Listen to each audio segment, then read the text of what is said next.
ನಾವು ಬಂದೇವಿ ಕೋನಾರ್ಕ್ ಸನ್ ಟೆಂಪಲಿಗೆ. ಟೆಂಪಲ್ ಹೆಂಗೈತಿ ಅಂತಂದು ತೋರಿಸ್ತೀನಿ ನಾವು. ಬರ್ರಿ ನೋಡ್ಬೋದು ನಾವೀಗ ಕೋನಾರ್ಕ್ ಸನ್ ಟೆಂಪಲ್ ಮುಂದ್ಗಡೆ ಇದ್ದೇವೆ. ನಿಮಗೆ ಪಾರ್ಕಿಂಗ್ ಸಿಗುತ್ತೆ,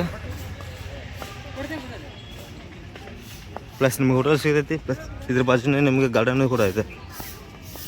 ಏನಾದರೂ ಜಗನ್ನಾಥ್ಪುರಿಗೆ ಬರ್ತಿದ್ದೀರಾ, ಜಗನ್ನಾಥ್ಪುರಿ ಜೊತೆ ನೀವು ಸೈಡ್ ಏನಾದರೂ ಈಗ ಬೀಚ್ ಕಡೆ ಆಯ್ತು ಮತ್ತು ಚಿಲಕ ಅಂತಂದು ಭಾಳ ಹೇಳ್ತಾರೆ. ಆ ಸೈಡ್ ಹೋದರೆ ನೀವು ಸ್ಕ್ಯಾಮಿಂದ ಸ್ವಲ್ಪ ದೂರ ಇರಿ. ಯಾಕಂತ ಕರ್ಕೊಂಡು ಹೋಗ್ತಾರೆ, ಡಾಲ್ಫಿನ್ ತೋರಿಸ್ತೀವಿ ಅಂತ. ಅಲ್ಲಿ 5 to 10,000 ತೊಗೊತಾರೆ.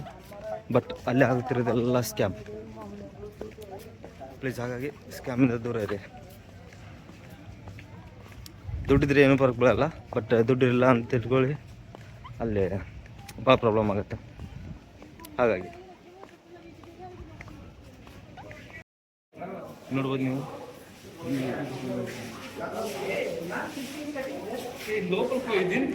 ಇರುವಂತಹ ಡಿಸೈನ್ ಕೂಡ ಇಲ್ಲಿದೆ. ಅದ್ರ ಮೇಲೆ ಇರುವಂತಹ ಆರ್ಕಿಟೆಕ್ಟ್ ನೀವು ನೋಡಿದ್ದೆ ಮ್ಯೂಸಿಯಂ 1, ಇದು ನೆಕ್ಸ್ಟ್ ಮ್ಯೂಸಿಯಂ 2 ನೋಡ್ತಿರ್ಬೋದು ನೀವು. ಈಗ ಈ ರೀತಿ ಇದೆ.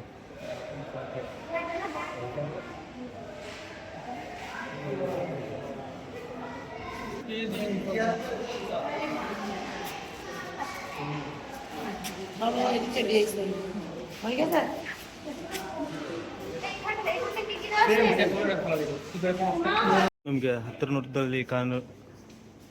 ನೋಟಿನೊಳಗೆ ಕಾಣ್ತೈತಲ್ಲ, ಅದೇ ಚಕ್ರ ಇದು. ಇಲ್ಲೆಲ್ಲ ನೋಡ್ಬೋದು, ಸೂಕ್ಷ್ಮವಾಗಿ ನೀವು ಸ್ವಲ್ಪ ನೋಡ್ಬೇಕು ಯಾವ ರೀತಿ ಕೆತ್ತನೆಯನ್ನು ಮಾಡ್ಯಾರ ಅಂತಂದ್ರೆ.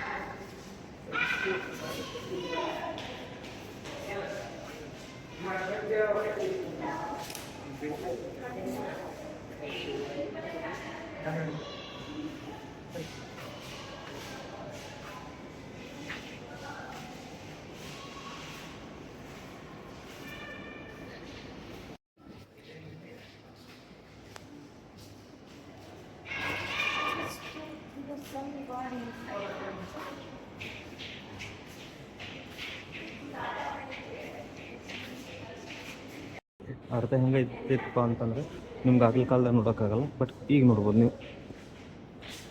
ಪೀಸ್ಗಳಿರುವಂತಹ ಸ್ಥಳ ಮ್ಯೂಸಿಯಂ ಅಂತಂದರೆ ಅದರೊಳಗೆ ಇರೋದು ಇವೆಲ್ಲ ಅದೇ. ಇದು ಪೂರಾ ಉಡಾನಿದ್ದು ಅಂದರೆ ಸೂರ್ಯನಾರಾಯಣ ಅವರ ರಥದ ಡಿಸೈನಿಂಗ್ ಮಾಡ್ರಿ ಅವರು. ಪೂರ್ತಿ ವುಡ್ಡಲ್ಲಿರುತ್ತೆ. ಇದರಲ್ಲಿ ಕೂಡ ಸೂಕ್ಷ್ಮ ಡಿಸೈನ್ಗಳನ್ನು ಎಲ್ಲ ರೀತಿಯಾಗಿ ಕೆತ್ತನೆ ಮಾಡಿರ್ತಾರೆ, ನೋಡ್ಬೋದು.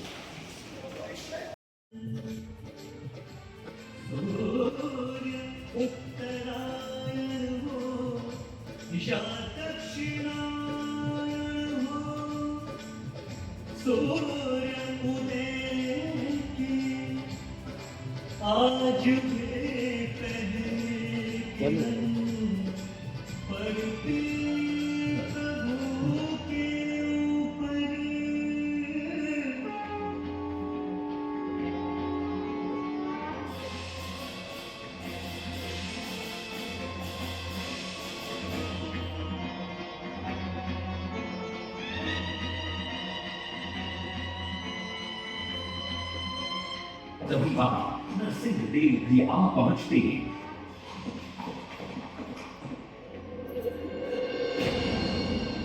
और सूर्य महाप्रभु को शून्य में स्थापित देख वे भी आनंद से भर जाते हैं और शिवरी सांतरा की पूरी पूरी प्रशंसा करते हैं।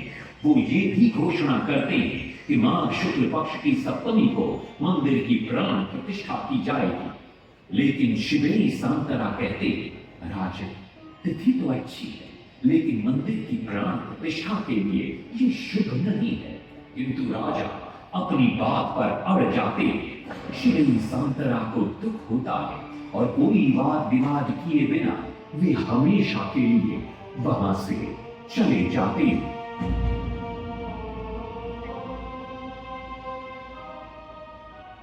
पूर्व निर्धारित तिथि पर मंदिर की प्राण प्रतिष्ठा संपन्न होती है।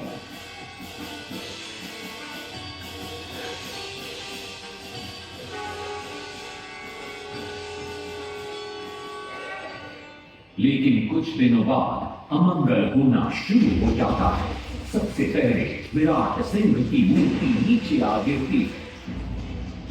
तत्पश्चात मंदिर की शिलाओं का गिरना भी शुरू हो जाता है। नरसिंह देव को अब समझ में आता है कि शिवई सांतरा का कहना सही था, लेकिन देर हो चुकी थी। बहुत साल बाद मंदिर के आसपास जंगल उगाए और ये मंदिर घने जंगलों के बीच छुप गया। जब अंग्रेजों में स्थापित हो जाती है, सब धर्मपद को कंधे पर बिठाकर खुशी से नृत्य करने लगते हैं। तभी कुछ कारीगर इसका विरोध करते हुए कहते हैं, अगर सुबह राजा को ये पता लग गया कि इस बच्चे ने कलश को स्थापित किया है, तो किसी का बचना संभव नहीं है, इसलिए धर्मपद को मरना होगा। इस बात से शिवई सांतरा बड़े क्रोधित हो जाते हैं। भीषण वाद विवाद छिड़ जाता है। ये सब देखकर धर्मपद गहरी चिंता में पड़ जाता है और वो सोचता है कि यदि मेरे जीवित रहने से इन सब का सर काट दिया जाएगा, तो इससे अच्छा है कि मैं आत्म बलिदान कर दूं ताकि सबके प्राण बच जाएं। और उसी पल धर्मपद नवनिर्मित सूर्य मंदिर के शिखर पर चढ़ जाता है।